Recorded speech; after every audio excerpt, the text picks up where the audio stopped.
Welcome to the Casual Dance Teachers Podcast. This is your host, Maya, and I am joined by such an exciting guest today. We have a really special topic with Genevieve Fuller, who is a counselor and a certified dance movement therapist, and she'll be sharing a little bit about how we can apply some dance movement therapy practices potentially into our own classrooms. Let me tell you a little bit about Genevieve. I'm especially excited to have her here because we were in the dance program together at Goucher College, where she did her undergrad in dance and psychology. And let me just give you a little bit more background about her because she has such an impressive resume already. She went to grad school at Lesley University and got her master's in clinical mental health counseling with a specialization in dance movement therapy. She obtained her board certification in dance movement therapy and became a licensed mental health counselor in Massachusetts. She's worked in a community mental health clinic with kids, adolescents, and adults, as well as at a domestic violence agency and partial hospitalization program for kids and adolescents. As part of her continuing education, she became an EMDR certified therapist and now owns her own therapy practice using dance movement therapy informed EMDR with adults who have experienced trauma or other lived experiences that are having a negative impact on their life. She's also a clinical instructor at Lesley University, where she supervises graduate students in their first internship placement and teaches clinical skills and trauma-informed supervision. She also has experience teaching recreation and adaptive dance classes at a local dance studio and has worked at the Boston Ballet in their various education and community initiatives programs.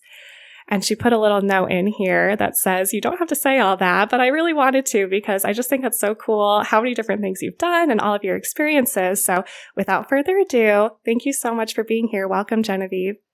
Thanks so much for having me, Maya. Yeah. So before we kind of get into how we can apply these concepts in sort of the casual dance classroom, so to speak, I did want to hear just a little bit more about your practice and what it is that you do on a daily basis. Yeah, absolutely.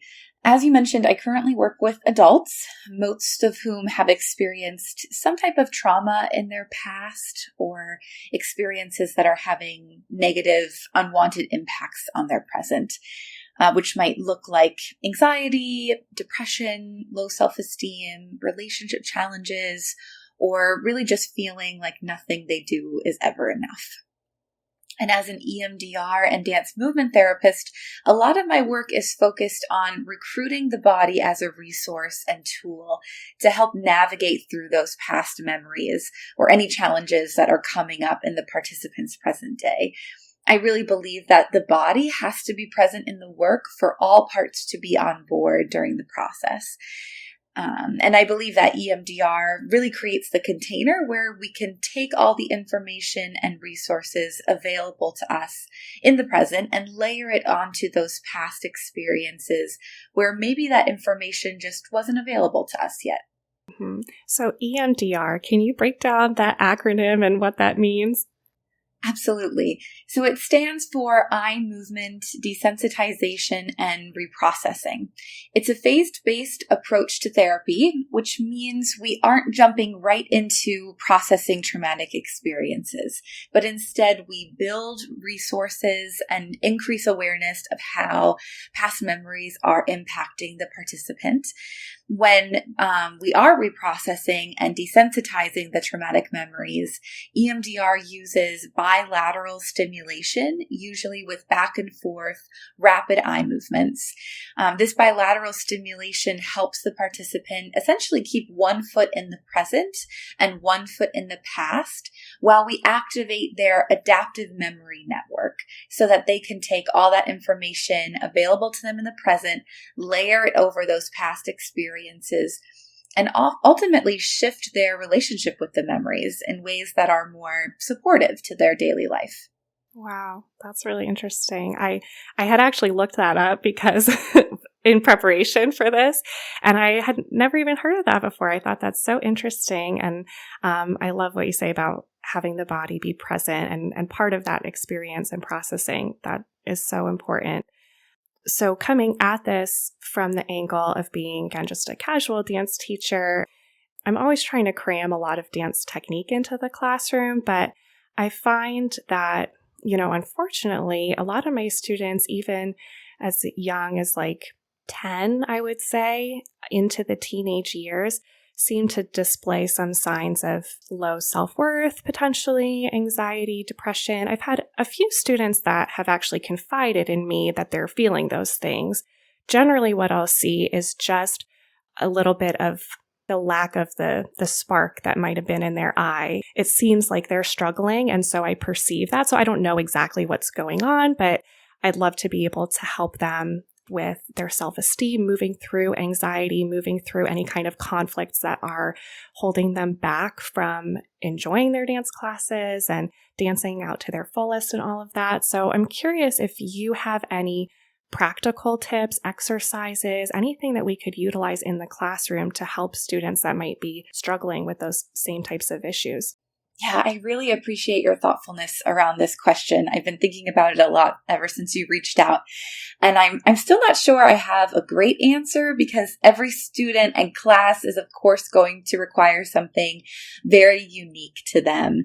And any approach will be based on, the teacher's comfort level and how the class is set up and structured. But I think we could both agree that for some students, dance class itself is such an incredible outlet for coping with stress and other challenges in life. But so often we don't talk about the way to translate that as a resource into the rest of their life. And so I really think the biggest thing to be mindful of is where can the instructor be really intentional and aware of the students' needs, really meet them where they're at in class, thinking about, what's the goal? Are you wanting to support social and group connection in the classes? Are you wanting students to feel grounded in their body or help them, just land in the space or focus? I'll give a couple examples for each of those and what this can look like. But I really think it's during the warm up that's the space where we can really be intentional with inserting some of these strategies. We talk so much about, warming up the body to prevent injury, and we're teaching a lot of body awareness throughout the class. So I think that's a really good moment where those strategies can be highlighted. So if the goal is, say, social and group connection, maybe you guide the students to look around the room, to notice each other, connect with each other, make eye contact, say hello, and just land and orient to the space in a different kind of way. Oftentimes, I think of using the 5 senses. This can be a really helpful way to just kind of reconnect with the space, be really curious about these places that are so familiar to us, but we don't often think about experiencing them so fully in this way. So maybe seeing things that you didn't notice before, noticing if there's any smells in the room, noticing the textures of the space. How does the bar feel? How's the marley feel under your feet? Is it cold in some spots, warm in others? And just turning on this sensory engagement in a different kind of way, just to help them come into their body from a different angle, a different pathway, and orient into the space in this way. And then there's also breathing exercises. We can use the breath in so many intentional ways to support a body in slowing down, taking a moment, leaving everything else at the door.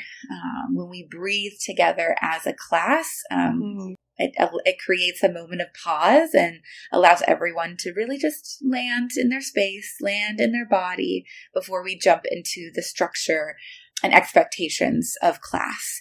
A lot of these students are going to be, coming from school, and now they're, going to class where they're expected to do certain techniques. And I think just taking that moment to breathe and shift can make it really a supportive transition in that moment. And I think the warm-up can be a really great spot for some of those to be integrated. That's awesome. Yeah. In modern, especially like ballet, I tend to be so structured. And then sometimes modern, when I get those students that are just starting out and I tell them to lie on the floor or something like that. It's like, what? Why? I can't see you. I can't copy you or something like that. So tapping into those other senses, I think I have not really done that much in the past. So I think that could be really helpful. From a more general standpoint, I also wanted to hear your thoughts on, with you being familiar with sort of a typical quote unquote dance class structure, is there certain language maybe that we should be mindful of, or certain actions that we might automatically go to, or even just a structure of the classroom or the curriculum that we might want to be aware of in order to foster this, grounded and mindful approach to dance? Yeah, I think language choice is so important, especially when we're talking about the body. There's so many sensitivities around our bodies and so much messaging around the body that students are taking in from so many different sources in their life, from school, from family, from friends, from the media. And dance is another place where it's such a big part of what we're doing, and you can't get away from the body. And we really want dance to be a place where we can form really healthy, supportive relationships with our body. So I think creating a lot of safety and openness around how we're guiding the movement, and especially in a more recreational setting too, offering lots of choice and invitation and reminders of, I'm going to push you to do this move. And this is how my body looks doing it, but your body is going to look different, and that's okay. I want to help you get to a place where you can feel most comfortable, where everyone in the space is feeling good about the work we're creating. But that doesn't necessarily mean that you're going to match the person next to you. And that doesn't always work for, certain studio spaces. It's, sometimes it's about being really uniform. But I think especially in the more casual recreational spaces, it's a huge place where instructors can be really mindful about, how you're giving criticism and feedback as well. Are you giving encouragement and support and saying, oh, this is really great. I love how you did this. And here's, the critique. Here's, where we can make it even better next time. The structure of the feedback, because again, they're hearing this all day, they're getting critiques, feedback, and judgment at school, at home, wherever. And that can create this messaging of like, I'm not doing enough. I'm not good enough.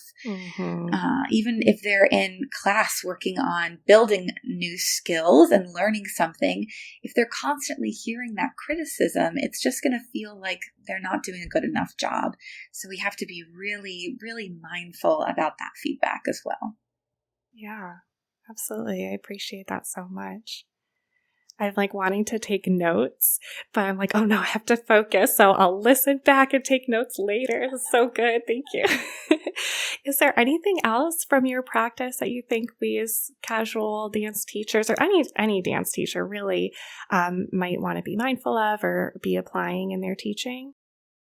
I think for teachers who are mindful about, how do I support students with their mental well-being outside of classes, I think it can be really helpful to draw some of those direct connections of hey, we're doing this new warm-up today and we're going to do this practice. And here's how that can be implemented later if we're doing this, warm-up that feels really good on our body. I'm thinking about, classes that we've done together, Maya, this modern warm-up of feeling our feet on the floor and all that good stuff.